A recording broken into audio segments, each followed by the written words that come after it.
I'm Jeff Gould, America's Storyteller.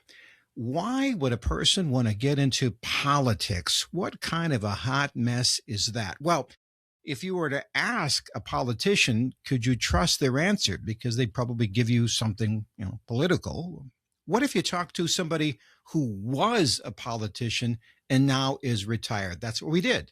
We talked to former Governor Dennis Dugard of the state of South Dakota, a genuine guy who gives you the straight answer to a lot of things, including, do you get special seating in any restaurant just because you're a former governor? We'll get the answer. Also, what was the most difficult part of his workday and the full-time position he thought would be no good that was absolutely essential to keep his sanity. It's a great conversation. I know you like it. That's why I call it I Like That Story. Hi, I'm Jeff Gould, America's Storyteller. We all have different lives. What would it be like to be in the public eye and the focus of a lot of attention and then to be out of the public eye? What does that look like? How would you navigate that? Well, what a fascinating conversation we're about to have with Dennis Dugard, former governor of South Dakota.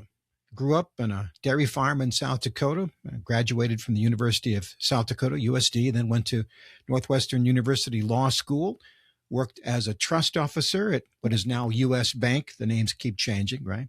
Spent nearly 20 years with Children's Home Society, serving abused and neglected children. Then he started in politics. 6 years in the South Dakota Senate, 8 years as lieutenant governor, and then served 2 terms as governor, retiring in 2019. Now, as governor, he focused on job creation, economic development, fiscal responsibility, government efficiency, and practical problem solving. How did he do? Well, he was elected in 2010 and in 2014 reelected by the largest margin in the state history. He led the state through a recovery in the Great Recession, balanced budgets without raising taxes, helped earn the state its first AAA bond rating. Dennis and his wife, Linda, live in the family farm near Del Rapids. They have 3 children, 7 grandchildren who live in Sioux Falls. And now let's talk to the man himself. Hello. Hi, Jeff. How are you? My quick question is, what do I call you? Do I call you Governor Dugard? You can call me just Dennis is good. All right. Because, isn't that the way it is? You can, you're never, aren't you for the rest of your life Governor Dugard if you want to be? Yeah, I suppose. I think that's so. Yeah, people that are senators once are senators forever. Governors, same way, I guess.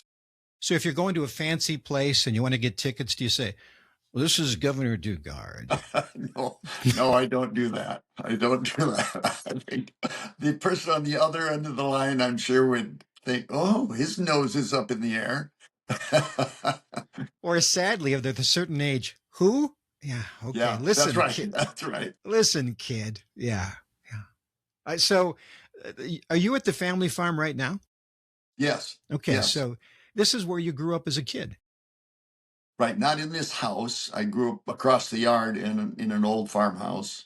And then when Linda and I got married, we built another house. We bought the building site from my parents and then built a different house across the yard. But my parents still stayed in their old farmhouse. And so as our children were growing up, Grandma and Grandpa were right across the yard. And so I think it was good for the kids to have their grandparents there. And as my parents aged, it was good for them to have us and our children nearby to help. I don't know if they've ever studied it, but I just have this feeling that kids grow up best when they have grandparents nearby. There's something about that. It's stressful to have kids and schlep them off to speak to the grandparents who can take them a load off. But at the same time, I just think there's an interesting dynamic that happens with that. Do you agree? Oh, yes. I think lessons are learned from your parents, but they're also learned from your grandparents. And there's a little bit different perspective on life at different generations. And we're a little slower. What'd you learn from your grandpa, for example? Well, I didn't have that. Unfortunately, my parents got married when they were older. I think my mother was nearly 40 when she had me. And so I knew one grandmother very slightly, and then she died when I was, I don't know, 5, I think, 4 or 5. The other 3 had died before I was born. Hmm. And the same on Linda's side? No, on Linda's side, well, yes, yes. I'm trying to think if any of her grandparents. No, she didn't have any grandparents. Certainly not when we were alive or when we were together. I can't speak for when she was a child. I don't remember seeing any pictures of her and a grandparent. So I think they were probably deceased when she was a child also. How'd you meet Linda? I met her in 8th grade. Uh, I went to a country school, one-room country school back in those days. It still existed about 2.5 miles away from our farm. And then when I was at the end of my 7th grade, it was closed and consolidated into the Del Rapids School District. So I started riding the bus to Del Rapids, and Linda was an 8th grader at Del Rapids St. Mary's. I was an 8th grader at Del Rapids Public School. And then a mutual friend introduced us as 8th graders. Well, you might as well stick it out, I guess, right? Yeah. Might as well Yeah. go. So I was at my wife's house, and her mother, and she grew up on a dairy farm like you did. And I sat around that barn, which is collapsed in, and the old, the A.O. Smith harvest stores, those big reddish, I'm sorry, blue, dark blue steel Silos, enameled, yes. is all that's really left. The farm is collapsed in on itself. And I knew, of course, that personally how guys got out. My sister used to dairy farm with her husband and her, and I knew that on a smaller level, people were getting out of the business. And it wasn't until I talked to you at coffee, I guess it's been a few months, oh my, that there are no more 50 cow dairies anymore. No, no, that would be a very rare thing. There might be some artisanal Yeah, I guess that's a dairies good like point. that. If they're It- into the artisanal butter, which is a big deal now, right, Jersey right. cows in some That'd be particular it case, though. that'd be it. And I talked to a guy, said, "Oh yeah, you can't. It takes about 150 minimum." Right, right. And there are some places that, well, and you were. I mean, one of the things that you talked about that as governor, you were asked to do a lot of things, but the thing that you wanted to do, the thing that was absolutely top on your list, was visiting a state of the art dairy to see how much Yes. things have changed. Yeah, talk Oh about my that. gosh. Well, when I was growing up and we had our dairy farm, we had probably 25 cows on average that we were milking. By And our hand. barn, our barn was small, so Yeah. we had 4 stanchions. We'd bring them in 4 at a time, milk 2. We had these what they called surge milking machines.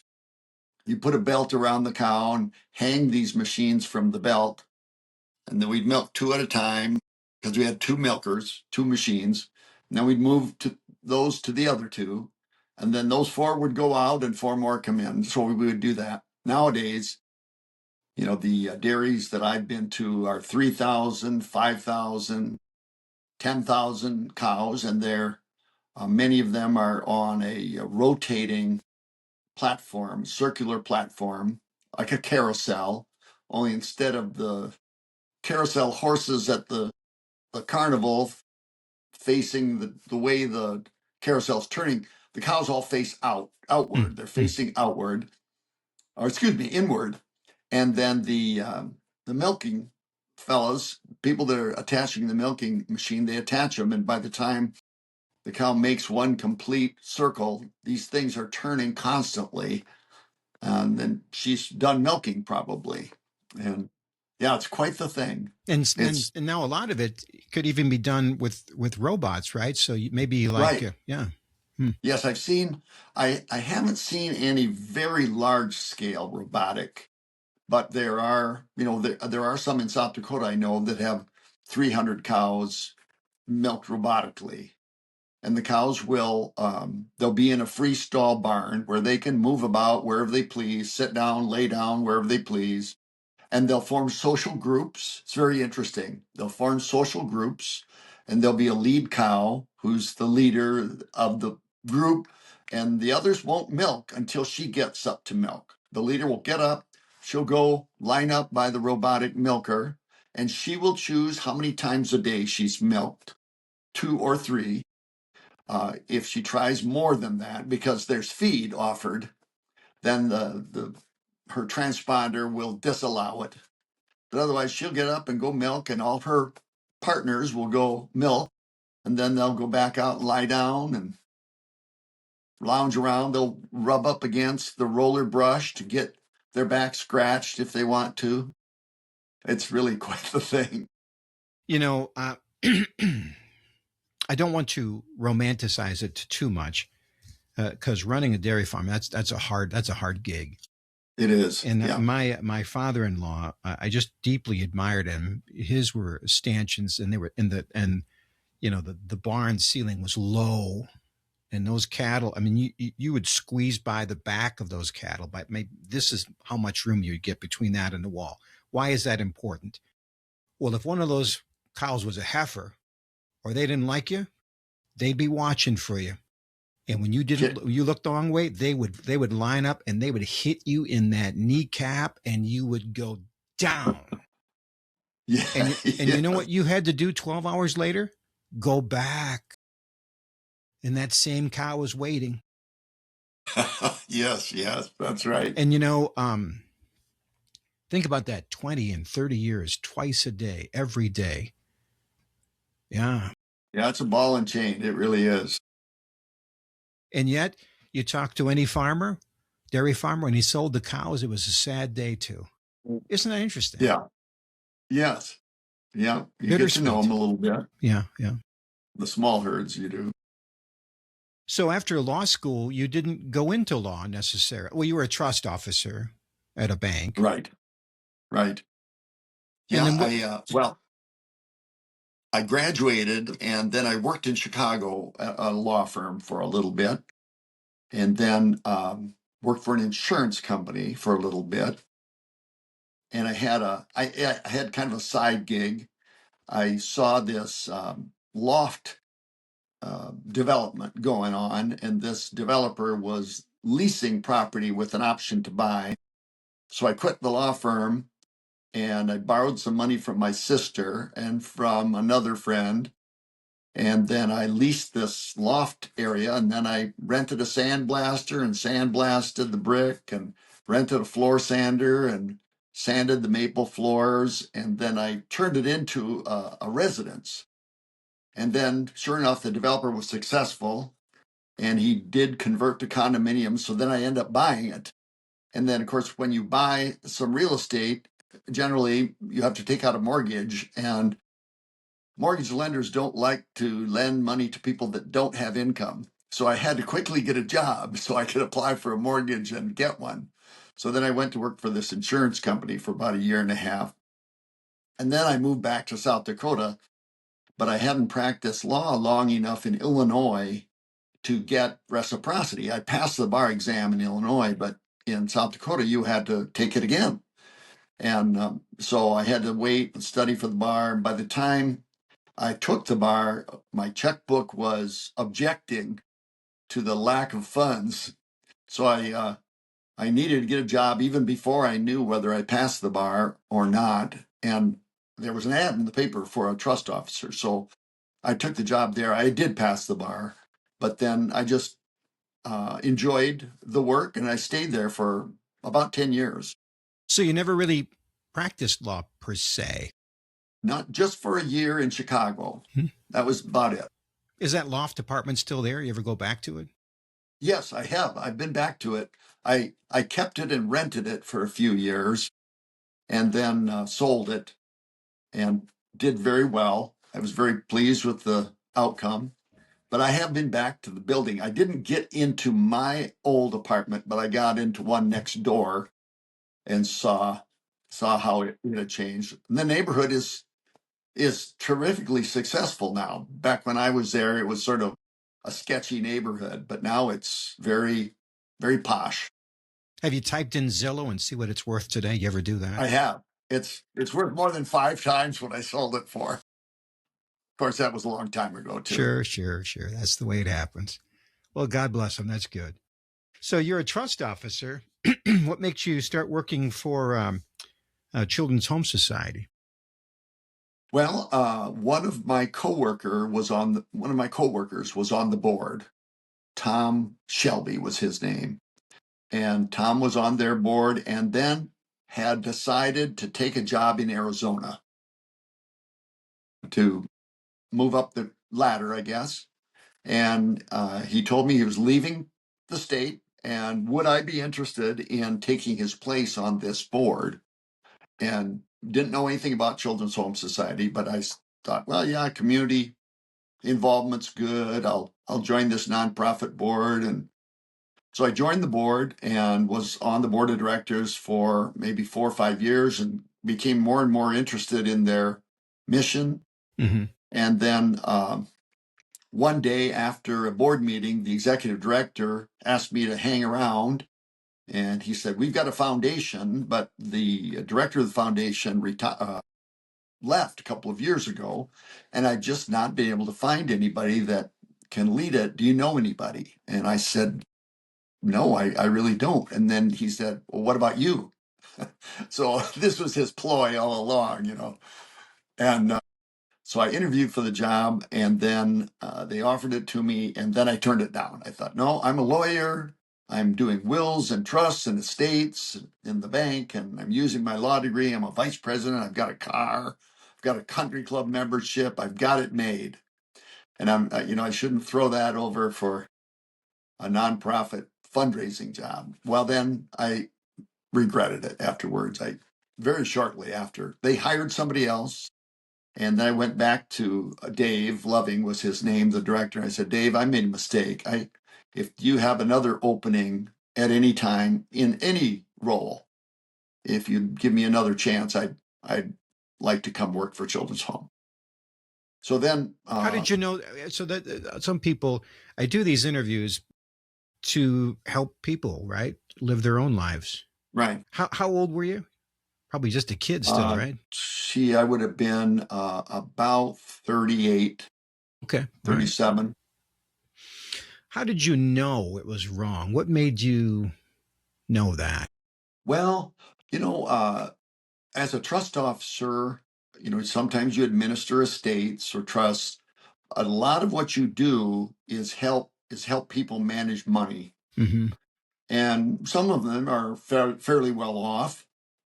And so in one way of looking at it, you help pretty rich people stay rich or get richer. Mm-hmm. And there's nothing wrong with that, but there's nothing particularly laudatory about it either. I mean, it's an occupation that's respectable, but at the end of the day, I want to look in the mirror and think I did something good for the world, good for society, something I feel better about.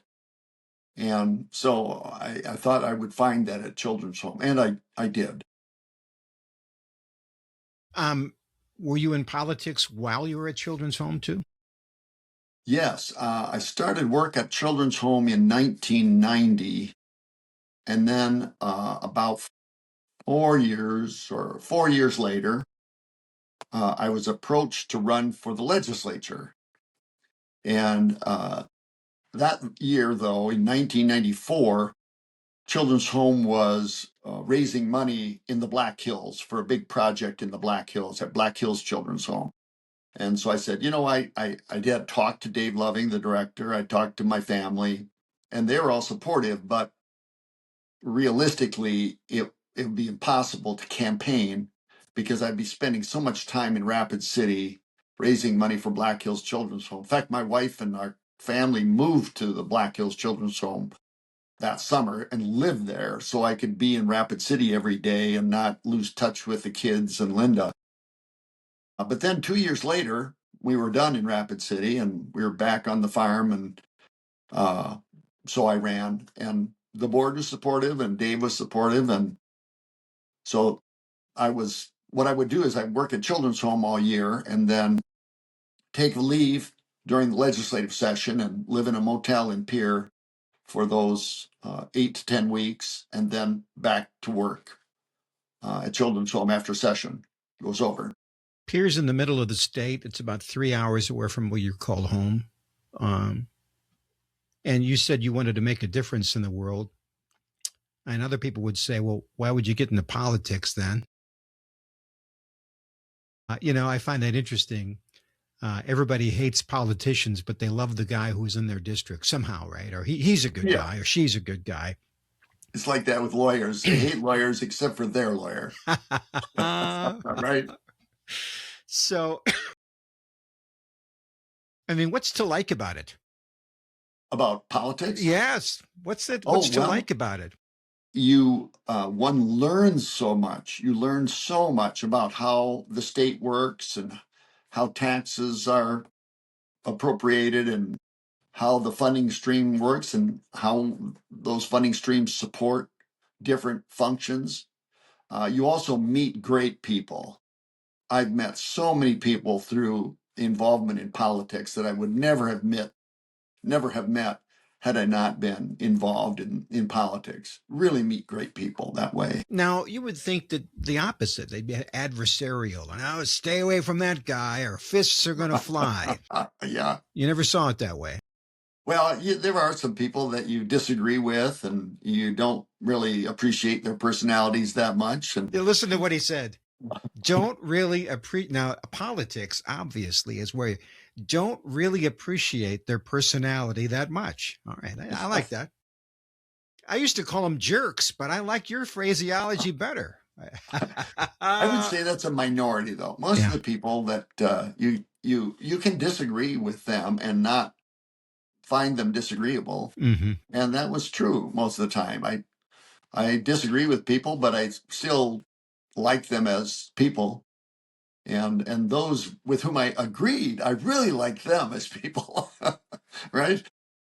So you eventually get the nod for lieutenant governor. In my experience, and you can correct me, a guy's running for governor and he wants to balance the ticket somehow, whether it's across the state geographically or somehow. Was that your journey? I think a little bit. I think Mike Rounds was looking for someone from the Southeast. Also, I think our personalities were complementary. We got along very well. I had met him when he was in the Senate. We served as senators together for 4 years, and you caucus together. You're in committees together. I would see him at the YMCA in the morning every day. We got to know each other very well, and so I think he felt like he knew what he was getting when he invited me to join the ticket. And then I think maybe he thought I'd be a good fundraiser too. I wasn't, as it turned out. I didn't raise very much money for him, but I just so you didn't could know raise money for Children's Home, but when it came to Mike Rounds, Well, I didn't know what to do. I think if he would have asked me tomorrow to be his running mate, I definitely know what to do and I would be able to help him raise money, but I just didn't know how to do it. How does that work? Well, for me, and it's different today than it was when I ran because there's so much more social media and so much more done via online methodologies. For me, it was I would spend time in the major cities and try to get to know a dozen or 15 people who are opinion leaders in that community and then ask them to host a fundraiser for me. And then they would in turn invite their friends. So you try to leverage their relationships and they would call up and say, hey, Jeff, this is Dennis. I'm having a fundraiser for candidate X. And we're asking everybody to contribute X dollars. And will you come over that night and give him a look? And if you think he's worth supporting, give him a check. And that's what we did in city after city for about 3 years before I ran. Every year we'd have fundraisers in Sioux Falls, Rapid, Aberdeen, Watertown, Yankton, every major city. You'd go to a nicer home or maybe a restaurant with a private, and you go walk around and got your best suit on and mingling and chuckling and stuff. Right? That's right. You mingle for a while, and then at some point, the host calls everyone to attention, and dings a bell here. I give a little, Yeah, there yeah, you go. there you go. That's right. Hello, just thank you all for coming. Now I want you to meet my friend Dennis Dugard. He's going to tell you about himself. And Hmm. so that I would give a little biography about myself and then take questions. If people had questions about issues, then I'd tell them my attitude about them or what I know about the issue or try to find out about it. Opinion. Do you take the office and say, you get Dennis Dugard, and that's, I will do what I think is necessary. You're voting for me. Or do you say, listen, I'm going to do whatever you want because you're the people. I will do what you want. Talk about that. I think it's more the former because the voters don't have the time or access to all the information to make an Mhm. informed decision about 500 to 600 votes that you have to make on all these issues. Literally anywhere from 400 to maybe 600 at the top bills and resolutions will be introduced in the South Dakota legislature every year. So, what do you know about sales tax versus use tax and who pays it and how much they pay? And it's just too much information for the average voter. And that's why the legislators spend 8 to 10 weeks doing nothing but getting information about the issues and trying to make an informed decision about it based on their value set. And so I would say, Jeff, vote for me if you think my values reflect your values, because then I will make the vote that you probably yourself would have made if you had the same information and the time to mull over the question before you. And now you become governor. Right. Now, I know that there's Hail to the Chief. Does the South Dakota governor, do you have your own tune? I don't know the answer to that. There is Hail South Dakota, which is the state song. But of course, that's not the governor's song, it's everybody's. But there's the state song. And That'd be the closest you'd come. is that what they play when you step to the dais to take the oath of office? They don't play anything. Not that I recall, anyway. How come Texas gets all the good songs? Texas and Yeah, I don't Tennessee. know. Come It on just now, you seems wrong. songwriters, throw South Dakota a bone. Get us something I up there, right? agree. I agree. So you are your governor, Dugard. Now you wake up in the morning, you go, I got this figured out. This is a cakewalk.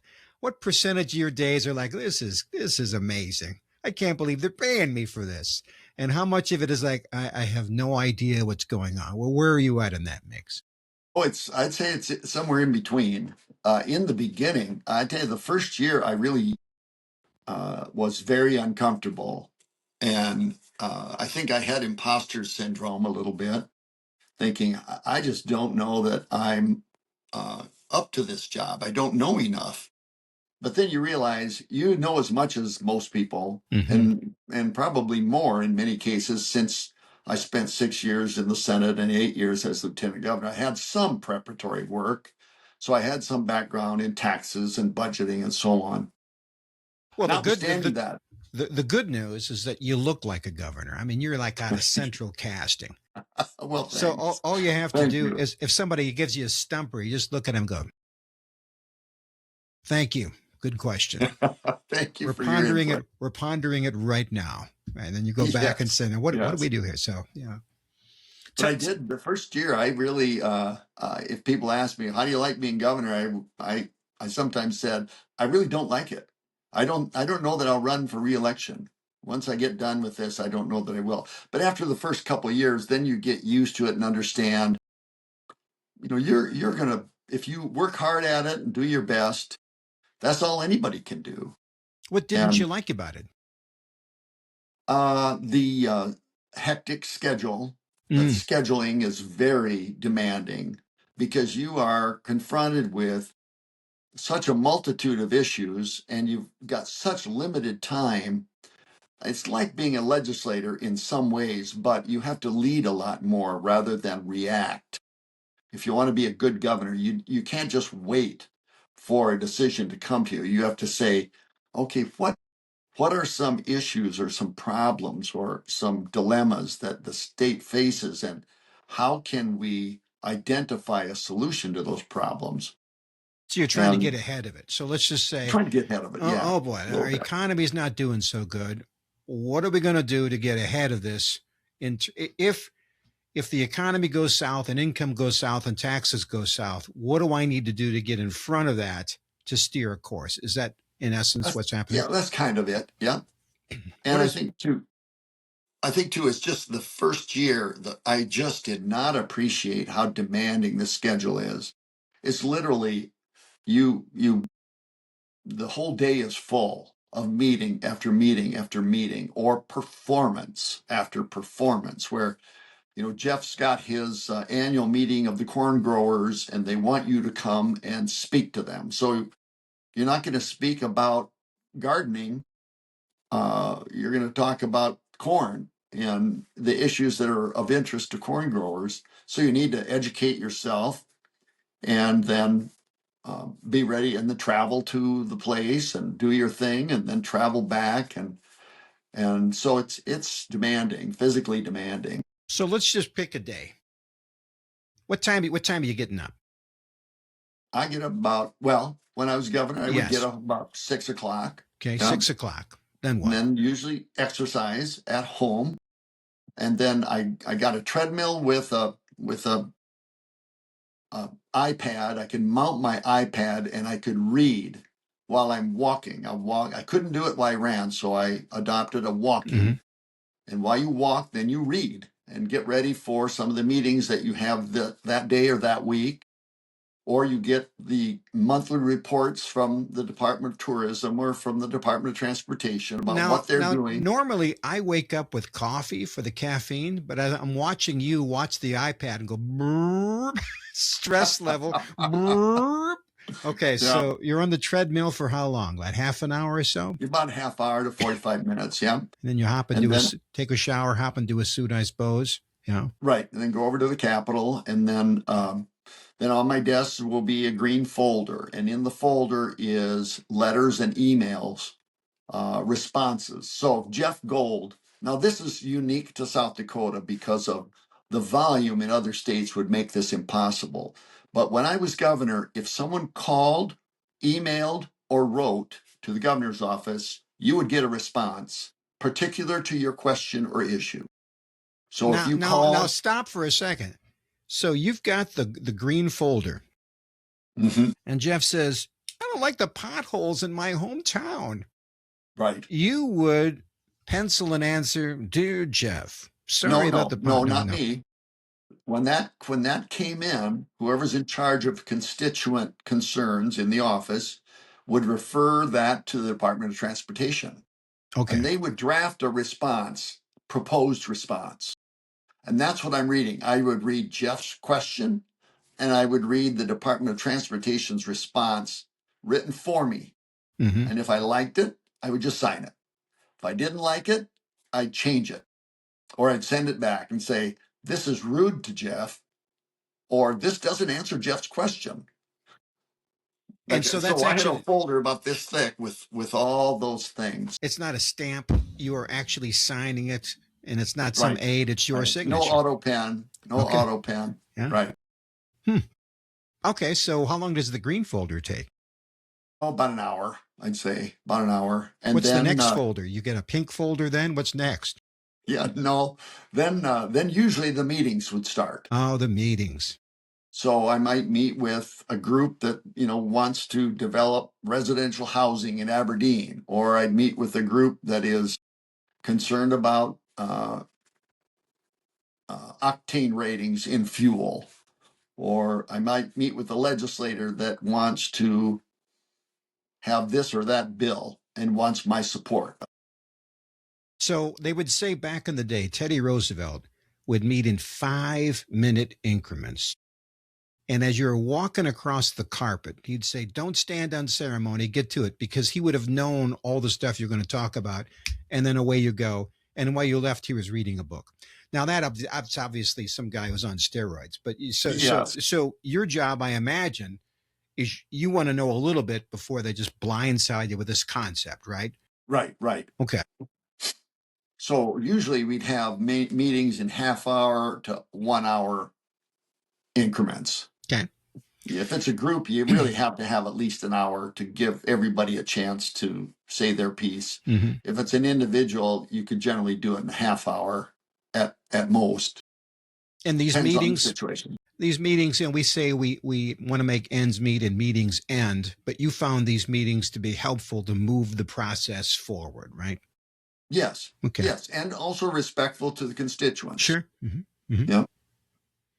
Probably one of the things I find most interesting and a great skill in a really good politician is he can look earnestly in the face of a person who's repeating what the last 75 people have said. And said, lady, the last 75 people said that exact same thing, but he would look at them and go, and care and not go, yeah, lady, I heard that before, because it's important if you're a constituent to be heard. That's and right. It's tiring to have to hear it. Am I right about that? Oh, yes. It's hard. It's hard. And then sometimes too, you will have a constituent, particularly at unscheduled meetings of groups where you're just there and people just come up to you and start talking to you. And sometimes they cannot get to the point, or they'll get to the point and they'll make it, and then they'll make it again, and they'll make it again, and they'll make it again. And it's just on, and they don't know how to finish. And so you would always have a staffer that would see that happening. They're kind of in the back, over my shoulder a little bit, listening. And they're there for two reasons. One, Governor Dugard, we have an emergency department. I hate to go. That's right. That's one of the reasons. They can call me away so I can break off without being rude. Mm-hmm. Or more likely, if Jeff has a question and I don't know the answer, I can say, Kelsey, write down that question and let's get Jeff an answer to that. Because I can't remember everything. Mm-hmm. Because I'm on to talk to somebody else. Right. So, I mean, like if you talk to 20 people, you cannot remember all of the questions from 20 people at the end of the hour all day long, every day. But the staffer that's with me, that's their job, to track that, memorialize it, find a response proposed, and prepare it for me. How many Kelseys does a guy need? Well, we had probably a total staff of maybe 20, I would say. And some of them would be body men, as you call it, where they would be with me all the time when I was on the road to do just what I said, or to make arrangements. I had governors have one person, at least in South Dakota, that does nothing but schedule. The whole job is scheduling. And I thought to myself when I saw that from the outside, that's ridiculous. You don't need somebody scheduling 100% of the time. Oh, yes, you do. Because there's the scheduling, but there's the receiving requests for scheduling, which are much greater than time would allow to schedule. So if you get requests for 20 meetings in one day, you can't have 20 meetings. So some you got to say no to, some you say yes to. So once a week, I would meet with Doreen, the scheduler, and we would go through all the requests that are coming up in the next several weeks, and which ones you could say yes to and which ones say no. There's too much travel involved. It kills too much of the day for just speaking as an entertainer, really. Because some groups, they just want the governor to come and speak, and really you're the entertainment, and you got to do some of that. Are you good at so what were you best at? I mean, let's lay it out. Here's your deck of cards. What was your ace? What was that best card? I think speaking to groups, I got pretty good at it. Learned to break the ice with some levity at the beginning. Self-deprecating humor. Yeah. Some personal stories that people like to hear stories. Keep it relatively short. I learned to time myself. I speak at about 140 words per minute. So I would type out what I was going to say and then do a word count. And then I would know about how long it was. And I'd say, no, that's too long. I need to edit it. Or that's too. And then once I became governor, I couldn't do as much of the writing myself. I had to rely on others to write speeches proposed for me. But then I'd have to make it my own, or I couldn't deliver You're it right. meaningfully. I find when I speak, I just speak off a word, right? For example, I'll just say, I talked to an influential senator. I saw him walk across the room. And as he's looking at me with an engaging smile, a guy goes up next to him and goes, now, I think what that guy said was, that's Jeff Gould. He Yes. lives in this particular town. His wife's name is Libby, and she's a teacher. And without even a prize, Jeff, how's Libby? Did you have a guy? Did you have a whisper guy? No. Linda helped me that way, though, sometimes. Linda. If I would recognize a face, but I just couldn't put the name on it, I would say, hi. And then Linda would realize that I didn't say, hi, Jeff. And she said, hi, Jeff, I'm Linda. You remember me? I'm Linda. And then she's your wingman. Linda, you know Jeff, yeah. Or, Jeff, you remember Linda. I have tried this for years. Every spouse. She's very helpful. Yeah. But I did not have a staffer that would do that. Yeah. So she'd swoop in. I'm Linda Dugard, and your name is, well, it's Biff. And you go, it's Biff. I can't believe you didn't know Biff's name. And then you could look like the hero. That's right. Yeah. But a lot of the time, I'm just honest. I say, gosh, I am sorry. I know you, but I can't remember from where. Help me out. And most people are understanding because they know you meet hundreds and hundreds of people. Yeah. And that's what's great about being a governor is eventually you reach this point where they simply don't expect you to know that. Well, you wouldn't remember me because of so and such. Right. Yeah. I met you in 2012, 10 years ago. Yeah. And if the stars align and you happen to actually remember their name, it's like they won the lottery. Yeah. You knew my name. I feel like I won the lottery if I didn't remember it. Huh. Yeah. So, politics today, would you get back? I mean, first off, why did you get out and stay out? Maybe you're not. Are you going to make an announcement here? This is the chance. We're recording this, ladies and gentlemen. Dennis Dugard about to make an announcement. No, I thought, I did it for, 6 years legislator, 8 years as lieutenant governor. There's 14 and then 8 more. So 22 years I was in it. And that's enough for me. And I was 66 when I finished my second term as governor. And, really when I was at Children's Home, I felt like they already gave me time away. Mm-hmm. So I really never took any vacations when I was working at Children's Home because I felt like they already given me time off to do the political thing. And then when you're governor, you really can't take a vacation. There's no time. And so then when Linda and I both reached 66, when I was done, we're only 9 days different in age. So we said, let's retire. And I'm on some boards, and so I'm not completely idle all the time. But we do get to travel now, and we get to see our grandkids more and our kids more now than we used to be able to. And I like that. Well, so it's not that I disliked politics or am unwilling to be involved in it. It's just that I've done that, and I want to move on to other things in life. Yeah, you'll see this in, especially in professional athletes because they retire at such a young age, right? What do you do after you're done doing what you do? Was that a challenge? Well, it was a question in my mind, too, because I did ask other governors that. It was interesting. The National Governors Association. Hold it just a second. The National Governors Association. Got to write that down. Didn't even know that existed. Now they have to have a song. Their national association. You have a Broadcasters Association, That's true. Don't you? Yeah, every group has it. They must have it. They have a theme song. You walk up. They have walk up music, don't they? They don't. So the National Governors Association. Did you call it that? Yes. Okay. They meet twice a year, Where are they out once in of? the summer.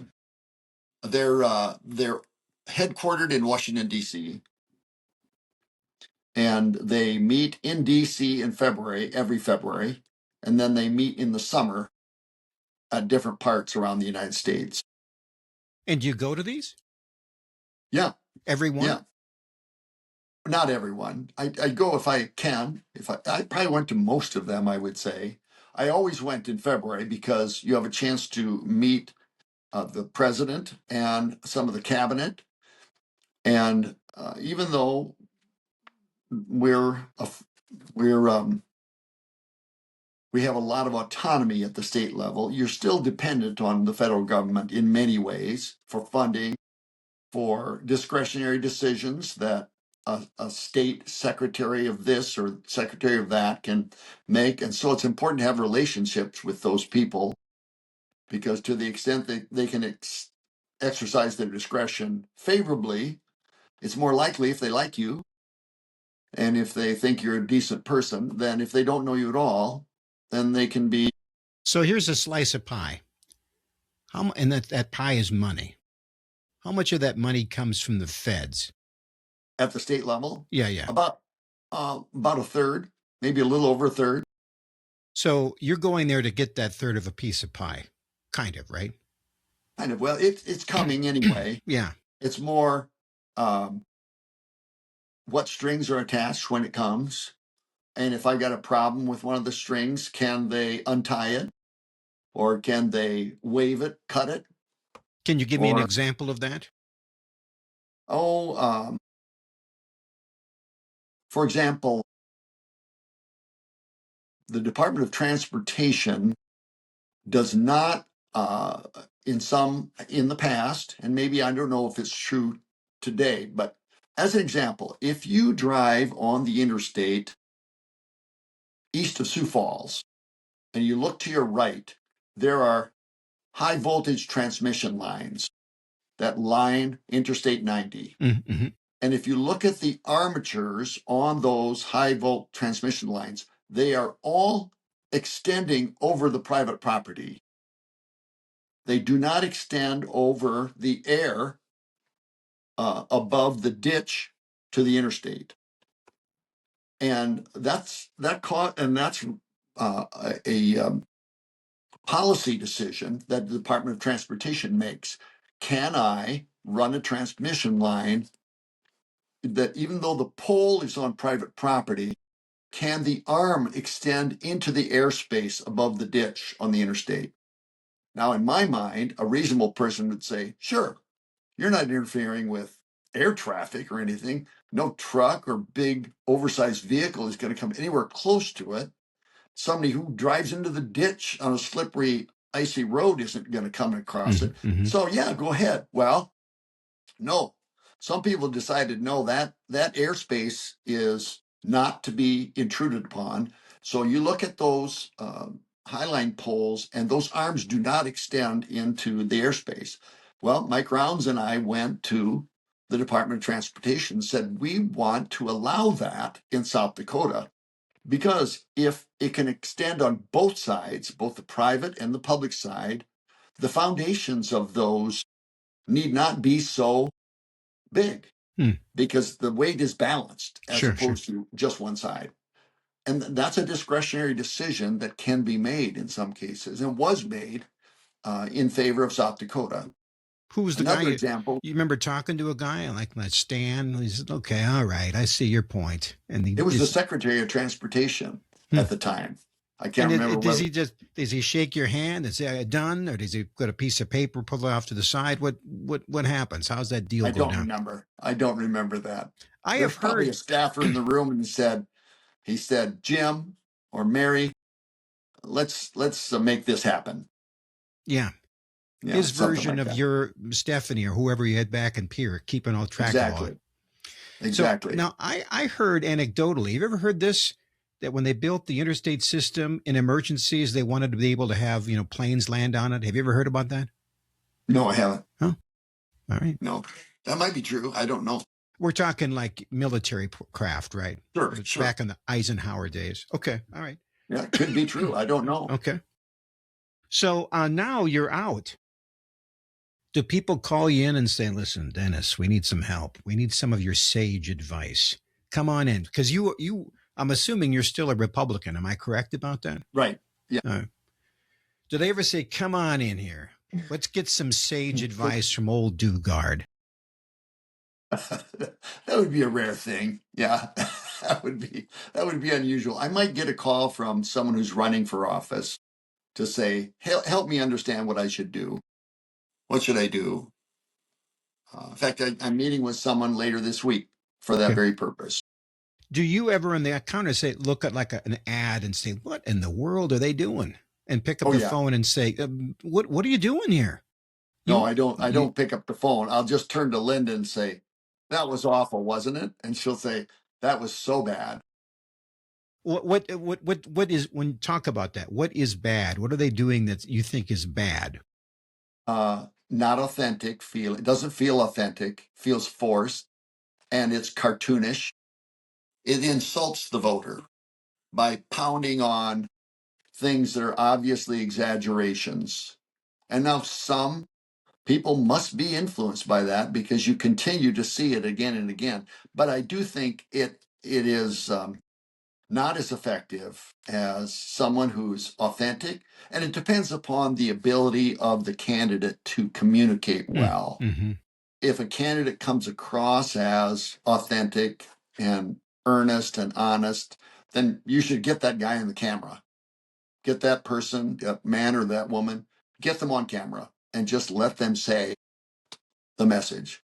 But if they're not, then you have to have someone else say it because they might be of good character, but they might not be a very good communicator.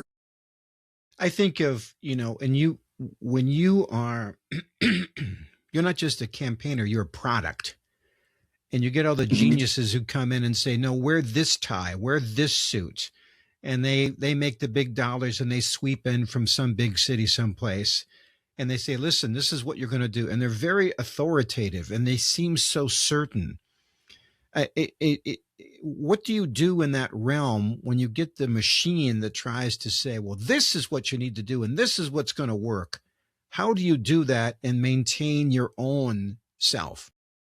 Yeah. Well, you just have to judge yourself whether they're right or they're wrong.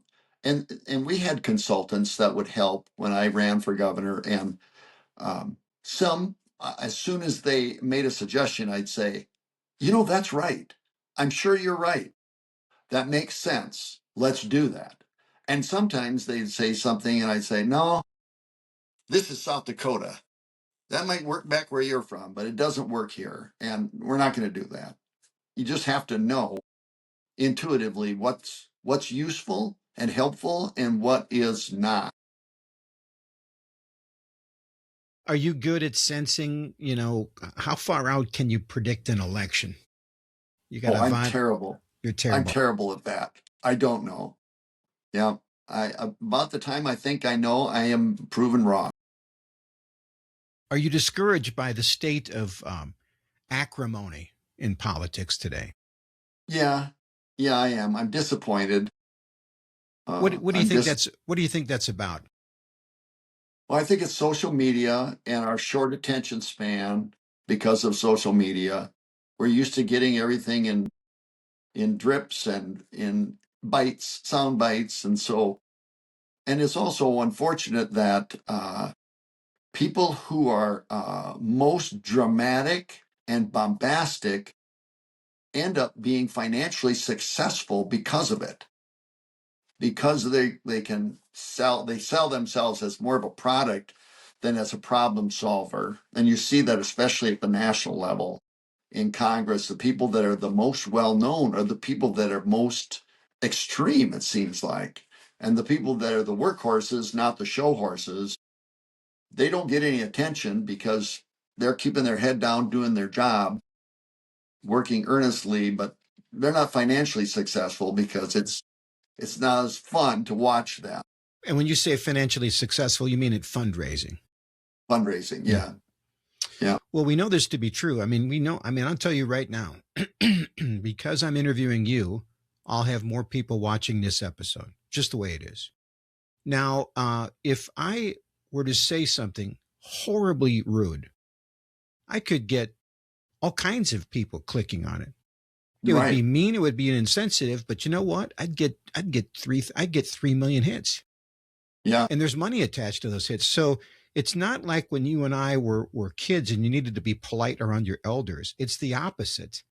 If It's you the want to opposite. stand out, you absolutely should be as much of a jerk as possible because that is Yes. going to get you the attention. I mean, I feel like that is actually what's happening. Yeah. People say the country is divided. I do not think that at all. I just think these two sides of the equation are given too much attention and too much money and making it appear so. That's right. Yeah. And people are studious about the right turn of phrase. That's one thing I'm bad at when I'm interviewed on television or something. I'm not good at sound bites because I want to explain, Yeah.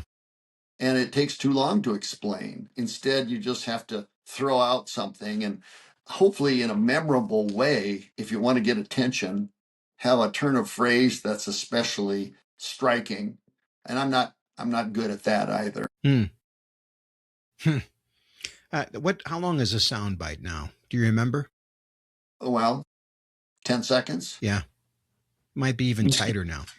Yeah, Okay, 5 seconds. so I think you said that you 100. So let's say 10 seconds, and you said you speak at 140 words a minute. That's 14 words.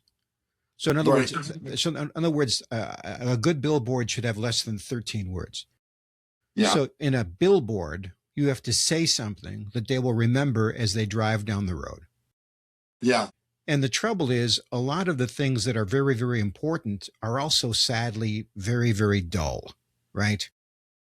I mean, Right. it's pretty boring to talk about what sort of concrete mixture is going to outlast the few freeze thaw cycles, right? So there's That's less right. potholes. I mean, how do you make that a soundbite?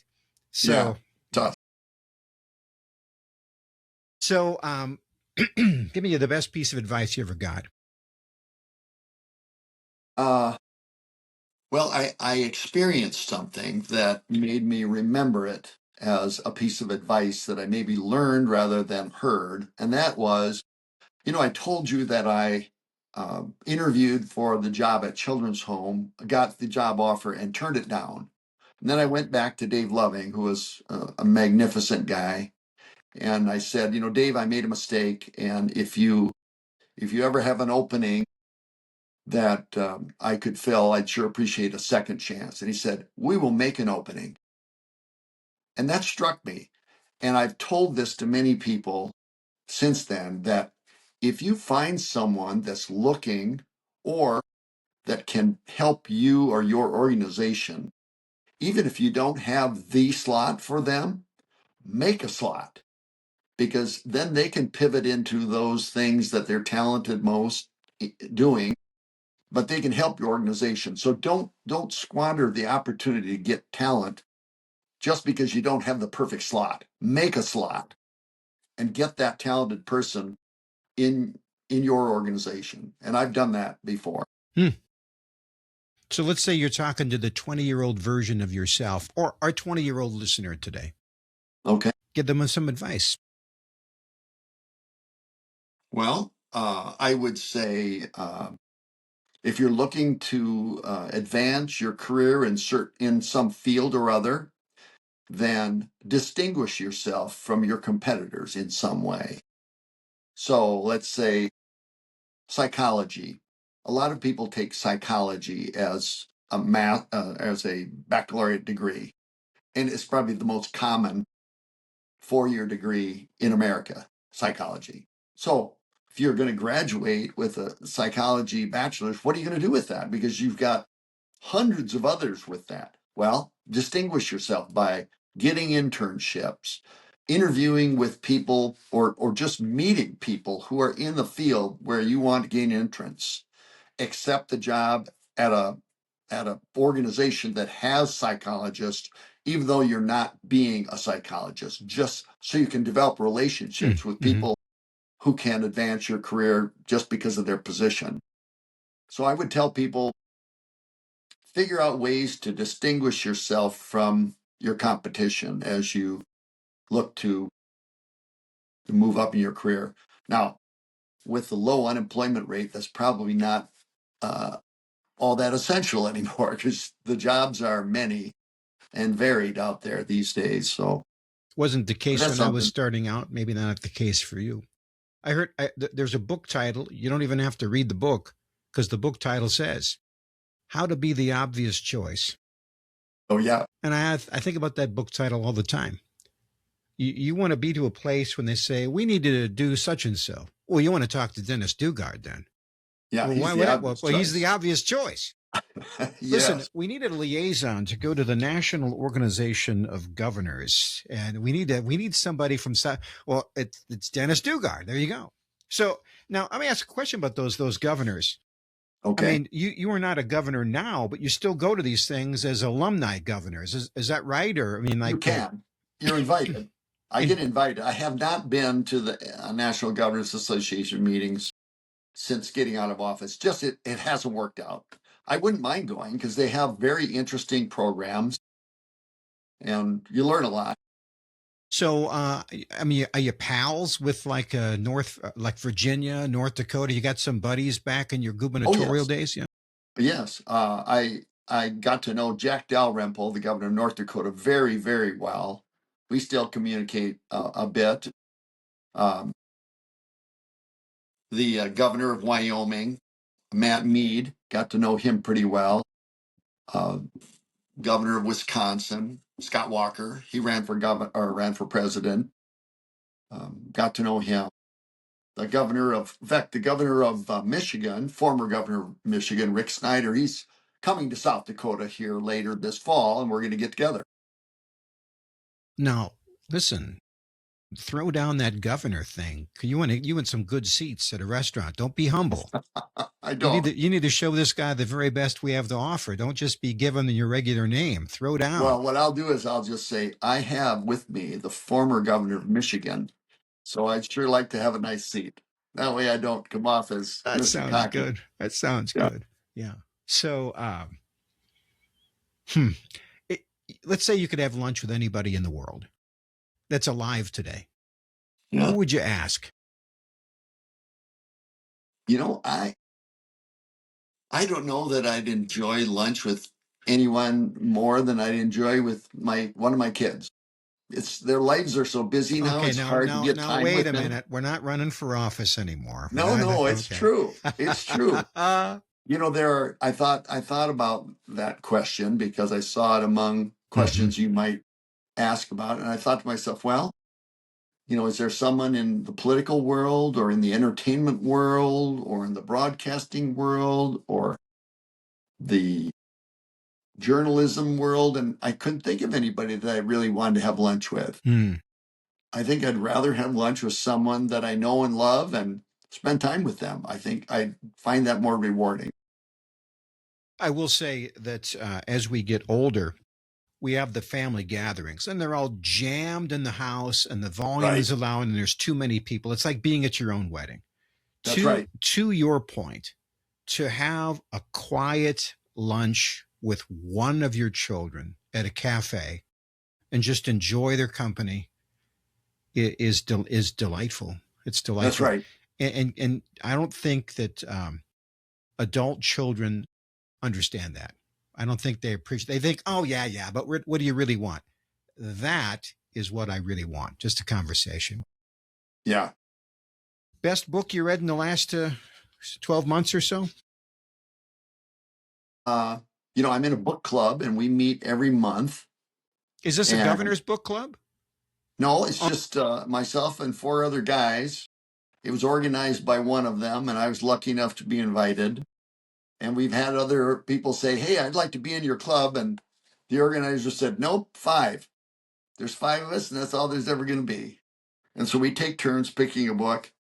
And some of the books that they've had, and they're always nonfiction. So I've learned a lot. I'm terrible at reading, or I used to be, I would say. I would read nothing but fiction as an escape.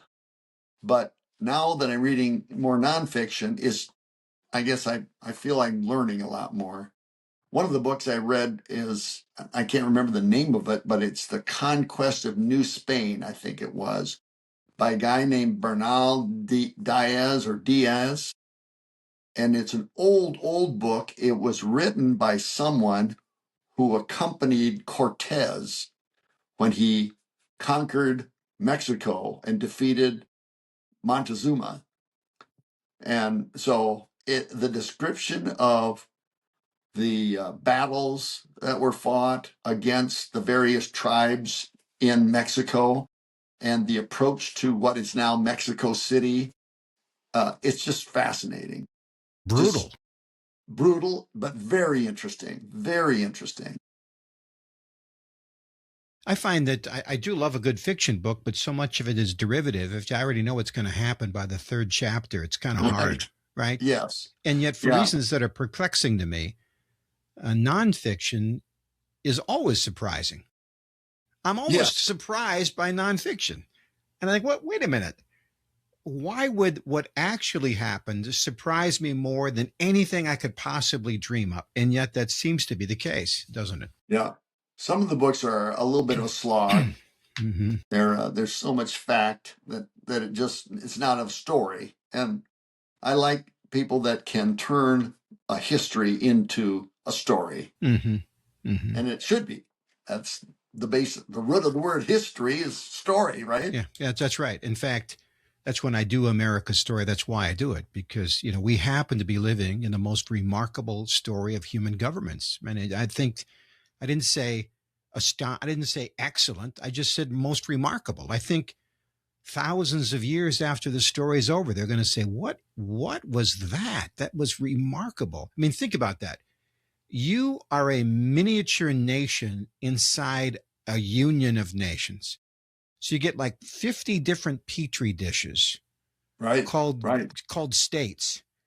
And you get your own budget, you can do your own thing, and you can come up with a healthcare tweak or some sort of tweak that the other states can go, hey, cool. And that is in itself remarkable. And all the inventions and innovations that we've had a chance to be a part of, it's just really, really astonishing.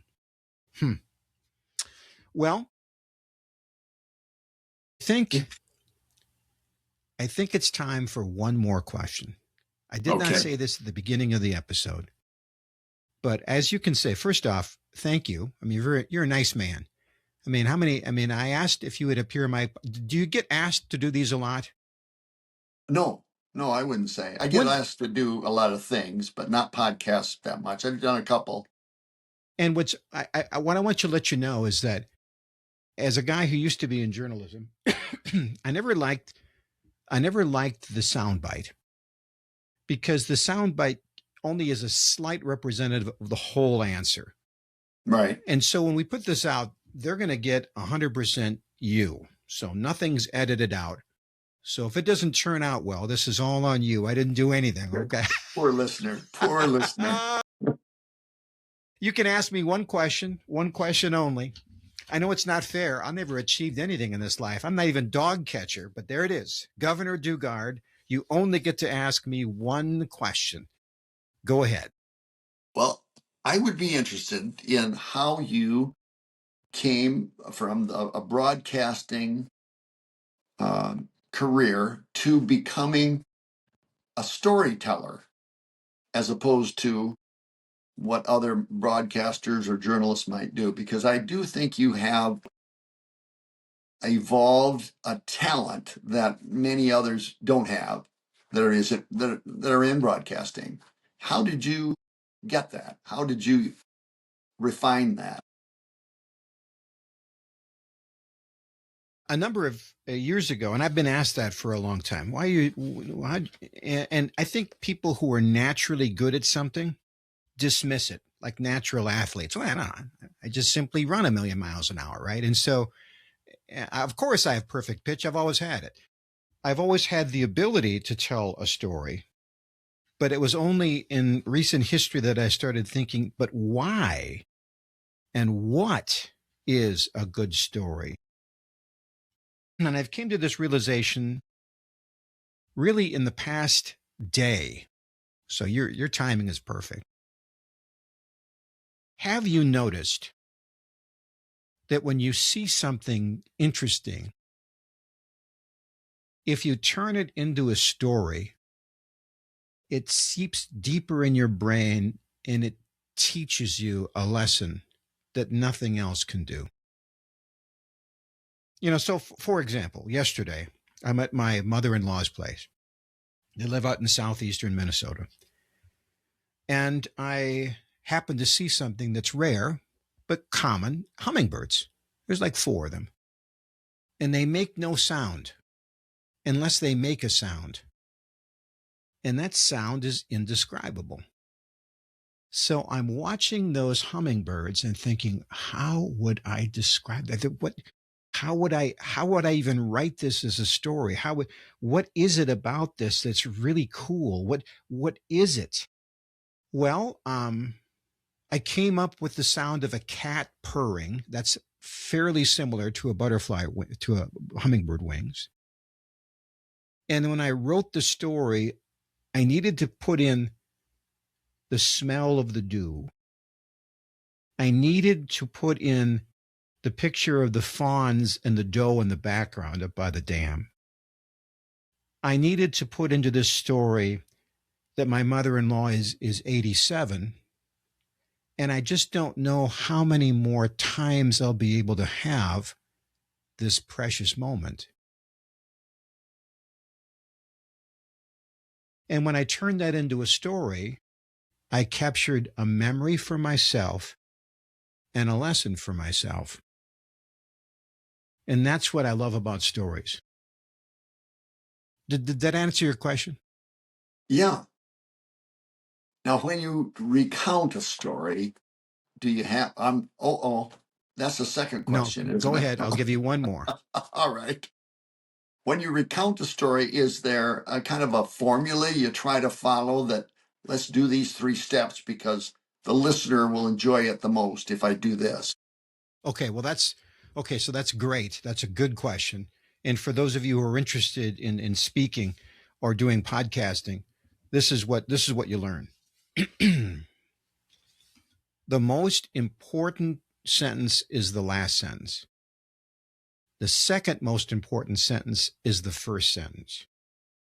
The first sentence is the tease and the setup. The last sentence is the punchline. So, for example, I do a story about my mother who had Alzheimer's. And when she had Alzheimer's, she was still a good cook. And she would make apple pie bars. And I tell the story. And the first sentence was the hook sentence. I said, I was standing in the middle of my life on the side of a hill, helping my dad pick Christmas trees. Okay. Took some time to think about that. And the last sentence was, every memory has a sense. Some are visual, some are sounds. This one is a taste. It is the bitter, sweet taste. Home place gone. And the sweet, sweet taste of apple pie bars. So, and the rest of it, you just adjust to fill the time. That's great.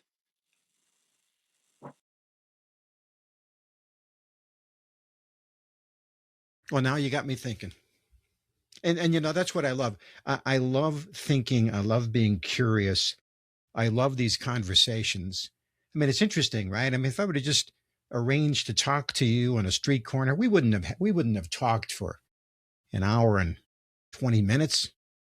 Wow. We wouldn't have had this conversation. I don't really like social media, but it does have some particular advantages. And I would have to say that this is one of them. It is. It's a great advantage. Well, those of you who are watching from other states, you don't believe this, do you? What in the world? South Dakota, a guy can talk to the governor? It's actually pretty common. You'd be surprised at how many people South Dakotans get to talk to because we're a small state and we're all in this together and we love each other's company. So I hope you have a chance to talk to one of the leaders in your state. I hope you have a chance to talk to somebody you haven't talked to for a while or somebody brand new. And I hope you have a chance to have as fascinating and delightful a conversation as I've had right now with former Governor Dennis Dugard. Thank you, Jeff.